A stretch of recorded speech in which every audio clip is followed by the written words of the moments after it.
Vamos a hablar de las bases hereditarias del cáncer. Vamos a hablar sobre algunos síndromes específicos de cáncer hereditario y vamos a ver cómo evaluar una familia con sospecha de cáncer hereditario. El ciclo celular es el conjunto ordenado de eventos que termina con el crecimiento de la célula y la división de la célula. Y está dividido en unas etapas: G1, S, G2 y la etapa de la división celular. En la fase G1 o intervalo 1 hay crecimiento del citoplasma y es de destacar que esta es la única fase con duración variable entre las células. Si dos células tienen un periodo estimado de vida diferente, la diferencia está en G1. Después de G1, la duración de las fases es la misma en todas las células. Luego viene la fase S o fase de síntesis, donde el material genético se duplica o se replica, preparándose para una posterior división celular. Posteriormente sigue la fase G2 o intervalo 2, donde básicamente hay crecimiento citoplasmático justo antes de la división celular, que es la fase siguiente. Si esa división celular es una mitosis, recordemos que la mitosis está subdividida también en unas etapas: la profase, la metafase, la anafase, la telofase, y que se define la mitosis como una división celular en la cual, a partir de una célula somática 2N, se producen dos células somáticas 2N que son iguales entre sí e iguales a la madre. En un organismo adulto, parte de la homeostasis implica que el número de células en un órgano determinado se mantenga constante. Hay genes que cuando están activos hacen que las células crezcan, avancen en el ciclo celular y proliferen, y esa es su función normal. Esos genes se llaman oncogenes. Hay genes que cuando están activos hacen el efecto opuesto: inhibir el crecimiento, inhibir el avance en el ciclo celular y por lo tanto impedir la proliferación celular. Esos genes se llaman genes de supresión tumoral y esa es su función normal. Están divididos a su vez en guardianes y cuidadores. Los genes guardianes están, por decirlo así, pendientes de encontrar o detectar errores en el genoma, y los cuidadores de arreglar esos errores si es posible. Hay genes que cuando están activos inducen la muerte celular. Esos genes se llaman apoptóticos y esa es su función normal. Y hay genes que cuando están activos inhiben la muerte celular programada. Esos genes se llaman antiapoptóticos y esa es su función normal. El número total de células se mantiene constante cuando hay un equilibrio entre los efectos de todos estos grupos de genes. Cuando ocurre un desequilibrio en el cual predomina la acción de los oncogenes activados y de los antiapoptóticos sobre los supresores tumorales y los antiapoptóticos, se produce un aumento de la proliferación celular, una proliferación celular descontrolada que puede terminar en lo que llamamos cáncer. La progresión de una célula a través del ciclo celular, a través de las diferentes etapas del ciclo celular, está regulada molecularmente por ciclinas, por sinasas dependientes de ciclina y por inhibidores de esas cinasas dependientes de ciclina. Por ejemplo, para el paso desde la fase G1 a la fase S es importante la ciclina D. La ciclina D forma complejos con CDK4 y con CDK6. Estos complejos fosforilan a la proteína RB que está haciendo parte del complejo RB-E2F. La fosforilación de RB hace que E2F quede libre y E2F activa genes que van a posibilitar la progresión desde G1 hasta la fase S. Para el paso de G2 a M es importante la ciclina A. La ciclina A forma complejos con CDK1 y con CDK2. Estos complejos fosforilan la topoisomerasa y fosforilan láminas. La fosforilación de la topoisomerasa permite la condensación cromosómica y la fosforilación de láminas permite la fragmentación de la membrana nuclear. Para la progresión de la célula a través de las diferentes fases de la mitosis es importante la ciclina B, que forma complejos con CDK1, y este complejo fosforila diversas proteínas que son importantes para esa progresión.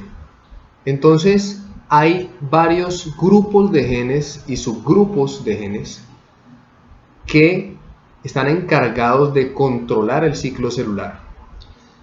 Está, por ejemplo, el grupo de los oncogenes, en donde hay genes de factores de crecimiento, de receptores de factores de crecimiento, genes que codifican para moléculas transductoras de señal, genes que codifican para factores de transcripción.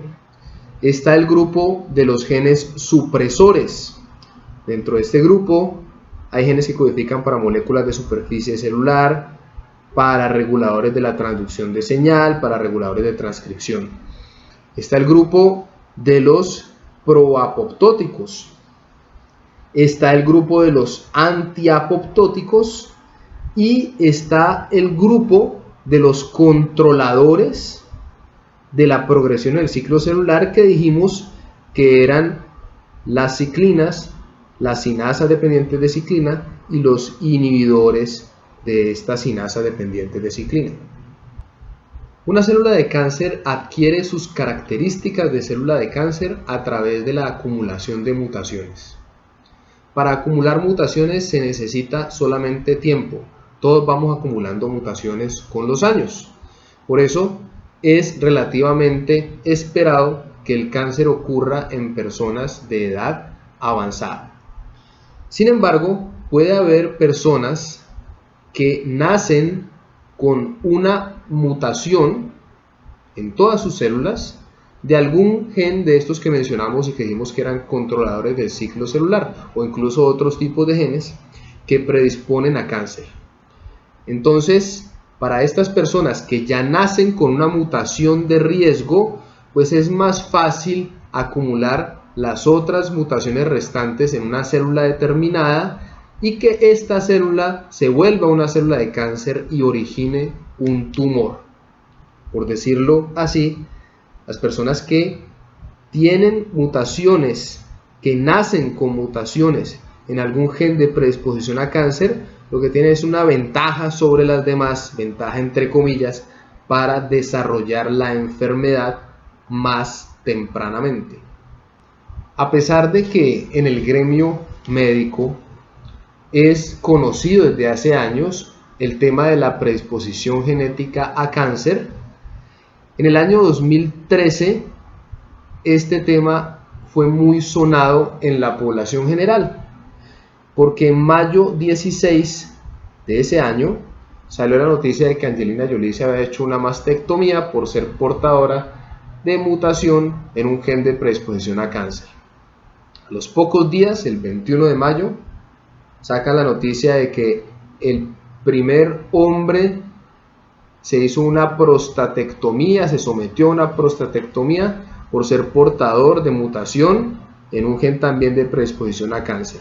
Y luego salieron una cantidad de noticias relacionadas con el tema. Por ejemplo, esta de mayo 23, hablando sobre el precio de las pruebas y en fin. Entonces, los objetivos con esta presentación son que conozcamos la importancia de la historia familiar como factor de riesgo para cáncer. Que aprendamos a tomar una historia familiar cuando estemos atendiendo pacientes con probabilidad de pertenecer a una familia donde hay un síndrome de cáncer hereditario. Y que tengamos en cuenta que es muy importante remitir los pacientes que tienen riesgo de cáncer familiar a los especialistas adecuados como los genetistas o los oncólogos. Cuando para una persona el riesgo de desarrollar una enfermedad es 2 veces o menos el riesgo de la población general, decimos que esa persona tiene el riesgo poblacional. Pero si su riesgo es más de 2 veces el de la población general, decimos que tiene un riesgo incrementado. Los mal llamados genes de cáncer, como vimos, son genes que todos los seres humanos tenemos. Lo que pasa es que cuando están mutados, pues predisponen a cáncer. Normalmente la función de estos genes de cáncer tienen que ver con la regulación del ciclo celular, como vimos. Y cuando están mutados, pues su producto funciona mal o no funciona, y el efecto es un aumento del riesgo de cáncer, es decir, un riesgo incrementado de cáncer. Cuando un gen de estos está mutado, no se aumenta el riesgo para todos los cánceres, sino que el aumento del riesgo de cáncer es órgano específico. La mutación de un gen de cáncer aumenta el riesgo de ciertos cánceres específicos. La mayoría de mutaciones en los genes de cáncer tienen una penetrancia menor al 50%, es decir, que menos del 50% de los pacientes con mutaciones en estos genes desarrollará cáncer. Sin embargo, independientemente de si lo desarrolla o no, el hecho de tener la mutación ya implica que tiene un riesgo aumentado de cáncer, ha heredado ese riesgo aumentado. Los cánceres con mayor riesgo de ser familiares, de hacer parte de síndromes hereditarios de cáncer, son los de seno y los colorectales. Lo que vamos a hacer de aquí en adelante en la presentación es hablar de síndromes hereditarios de cáncer específicos y cuándo pensar en ellos y cómo reconocerlos. El síndrome de cáncer de seno y ovario hereditario es causado por mutaciones en los genes BRCA1 y BRCA2. Mutaciones de estos genes, mutaciones heredadas de estos genes, causan el 10% de los cánceres de mama que encontramos en la población.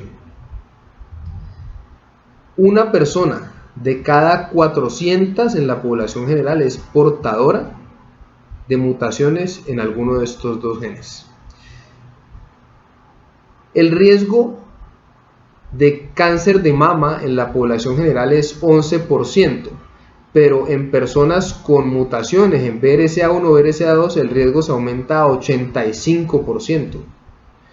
El riesgo en la población general de cáncer de ovario es menos de 2%, pero en portadoras de mutaciones en BRCA1 o BRCA2 el riesgo se aumenta a 60%, es decir, que efectivamente el riesgo se aumenta mucho más del doble. Y algo de mencionar es que a veces el nombre nos induce al error. Como el síndrome se llama síndrome de cáncer de seno y ovario, entonces solo pensamos en el síndrome ante estos dos cánceres. Pero resulta que las mutaciones en los genes BRCA también aumentan el riesgo de cáncer de próstata, de cáncer de páncreas, de melanoma. Es importante tener en cuenta eso a la hora de construir la historia familiar. El síndrome de Lynch o cáncer de colon no polipósico hereditario es la causa del 5% de los cánceres colorectales.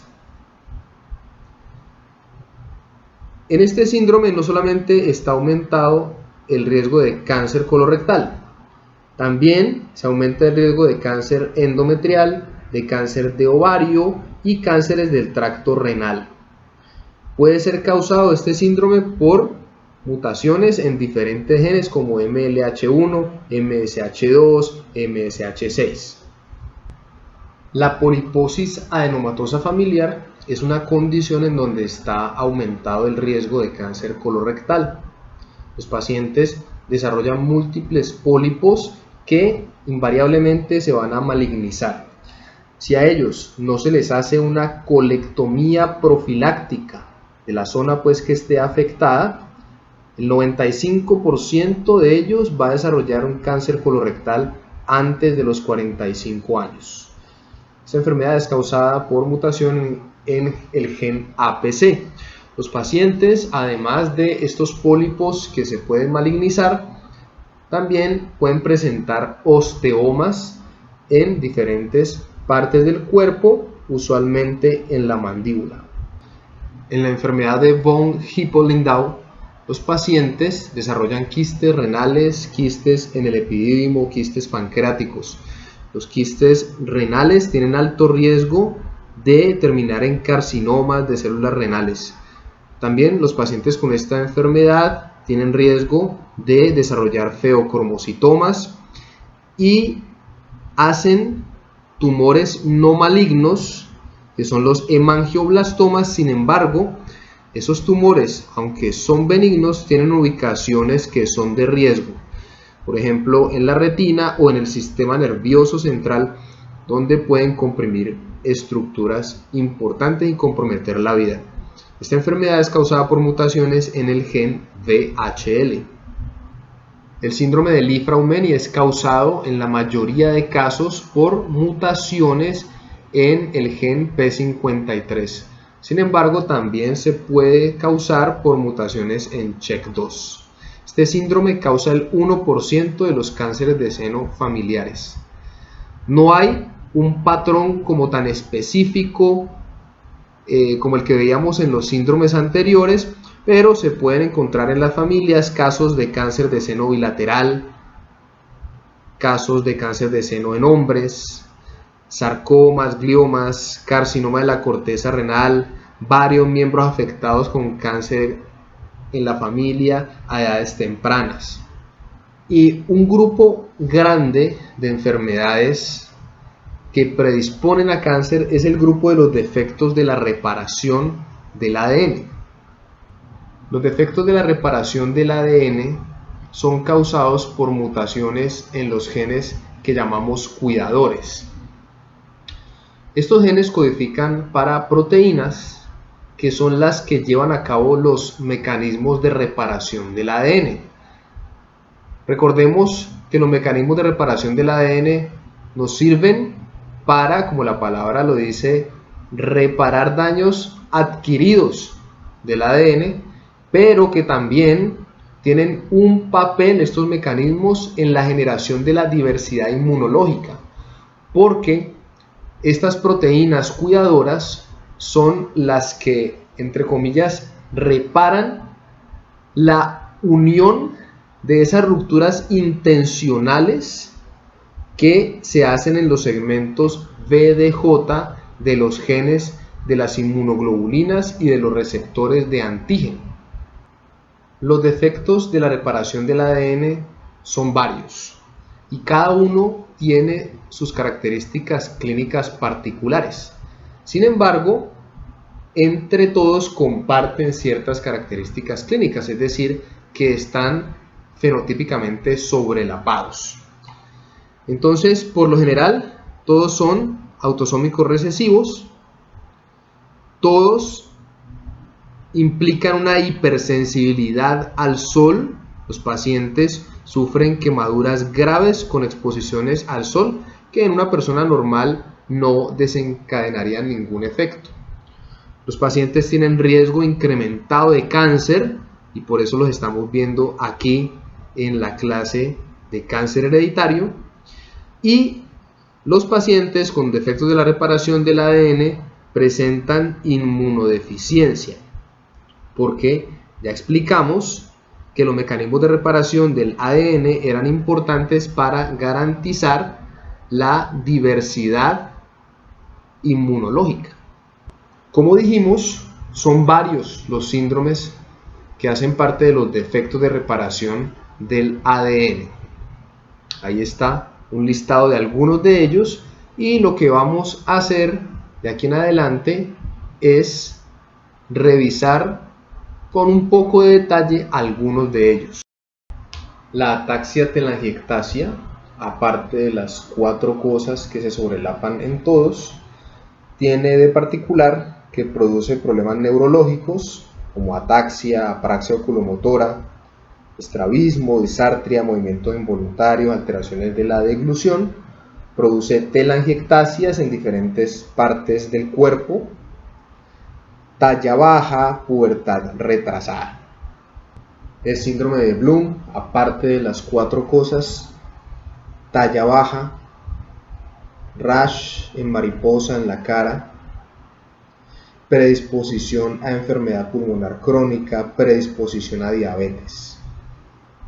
La anemia de Fanconi, aparte de las 4 cosas sobrelapadas en todos estos síndromes que son defectos de la reparación del ADN, tiene cosas bien particulares.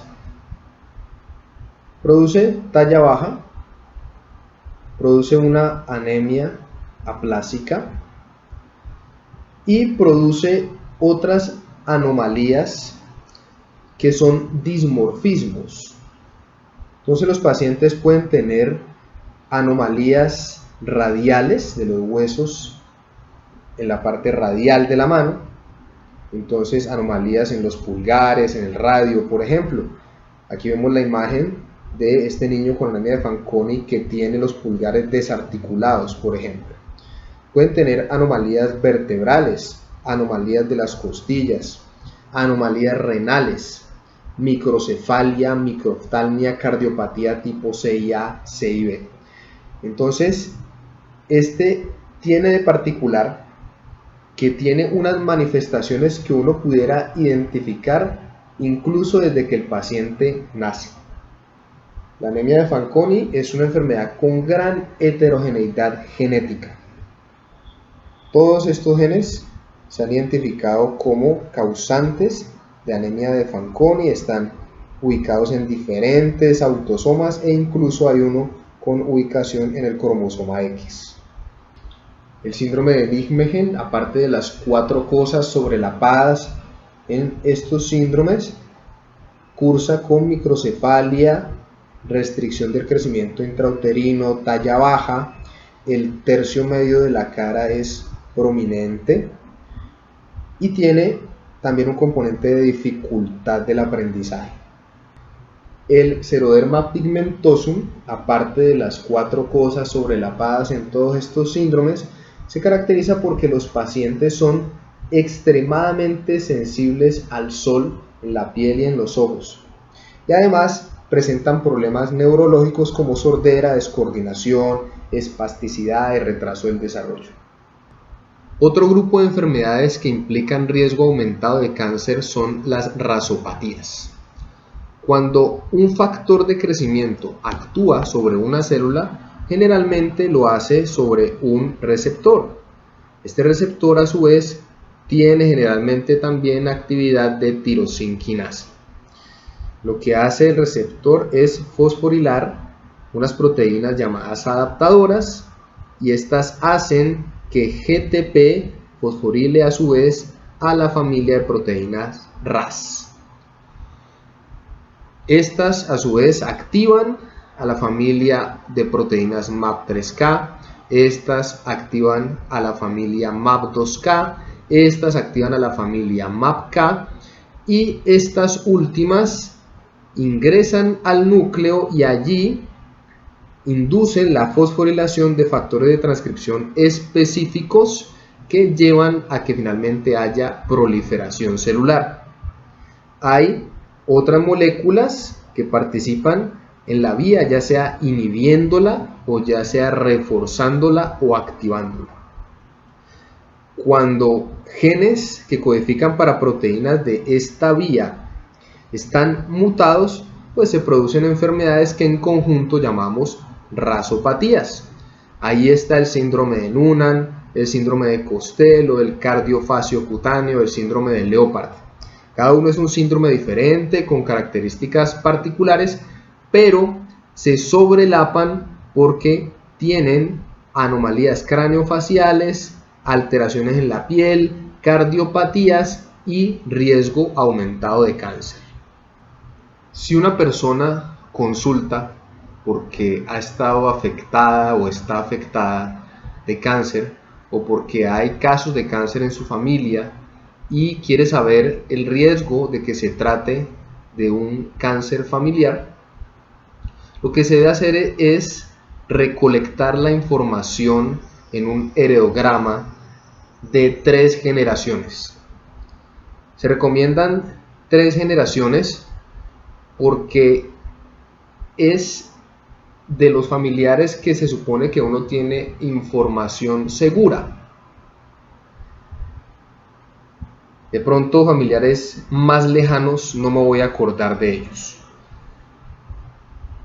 Se debe incluir en este heredograma a todos los familiares de primer y segundo grado.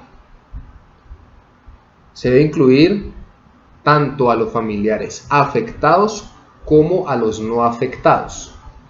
Y de los familiares afectados con cáncer, y es de recordar ahí que se debe incluir a los que tengan cualquier tipo de cáncer.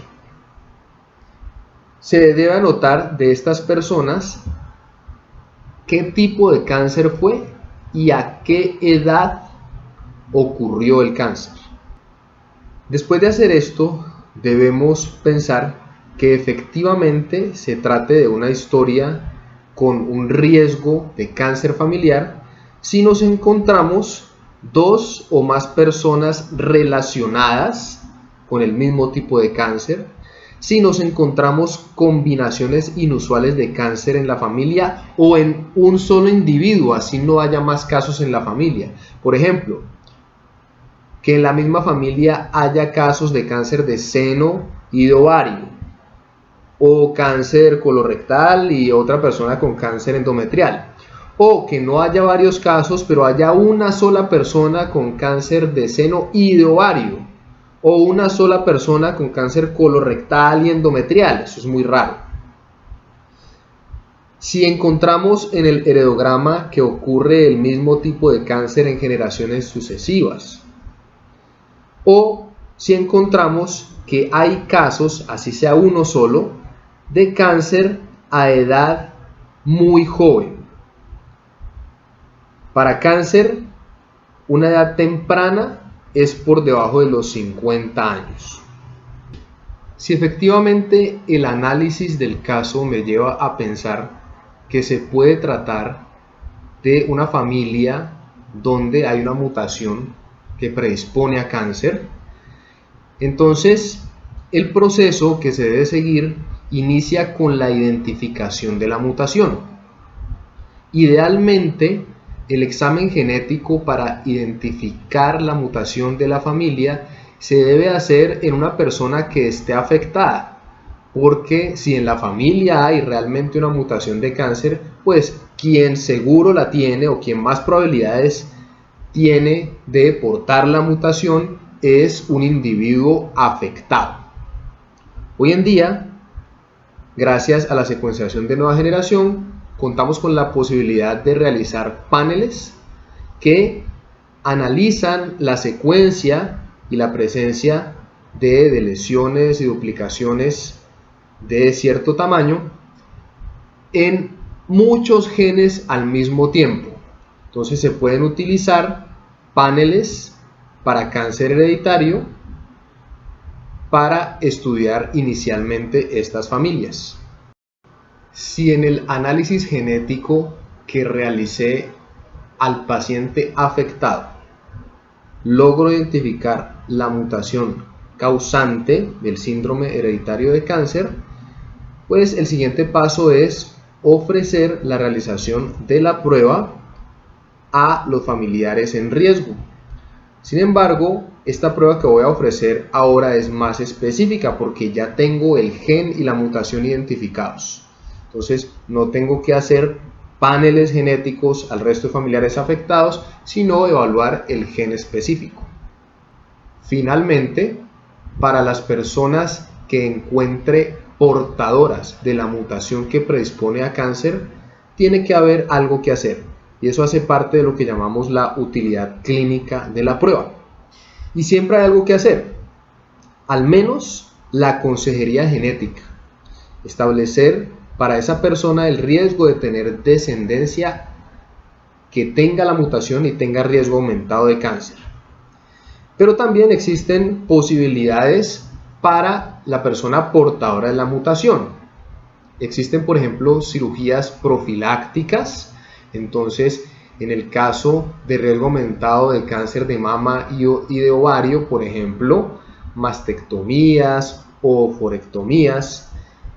Y si la persona no está de acuerdo con realizarse este tipo de cirugías profilácticas, pues al menos se pueden ofrecer estrategias como realizar las pruebas de tamizaje desde una edad más temprana y varias otras recomendaciones específicas encaminadas a disminuir el riesgo de desarrollar cáncer.